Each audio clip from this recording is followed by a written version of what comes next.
Il vous est forcément arrivé de vous adresser à un bébé, peut-être le vôtre d'ailleurs, en prenant une petite voix aiguë, un peu gaga, en modifiant l'intonation.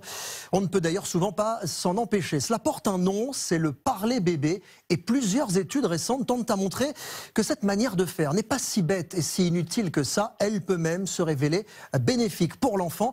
Et on en parle ce soir avec Vicky Bogart. Alors Vicky, ce parler bébé permet-il vraiment de faire progresser les tout-petits ?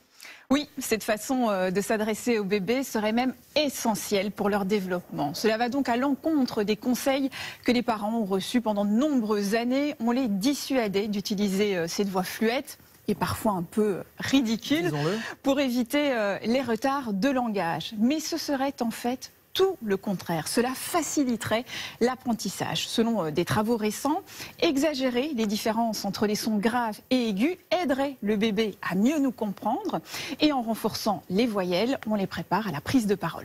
Une étude de l'Université de Washington montre qu'à 14 mois, les enfants qui ont entendu des voix avec des intonations exagérées et des mots bien distincts sont en avance dans l'acquisition du langage. Et ce n'est pas le seul bienfait, Vicky.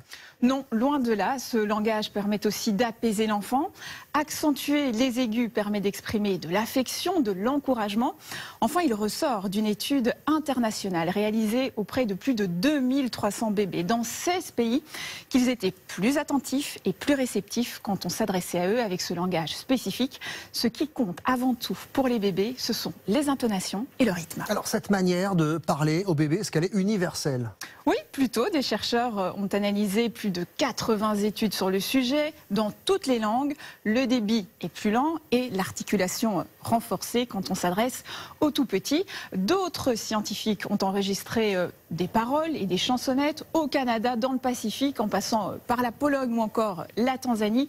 Et là encore, ils ont trouvé des similitudes, mais il y a quand même des particularités en fonction des langues. Par exemple, les Japonais n'exagèrent pas les voyelles, mais jouent plutôt sur le rythme, alors que les Américains, eux, sont comme nous, ils accentuent particulièrement les aigus. Passionnant ces études. Merci beaucoup Vicky.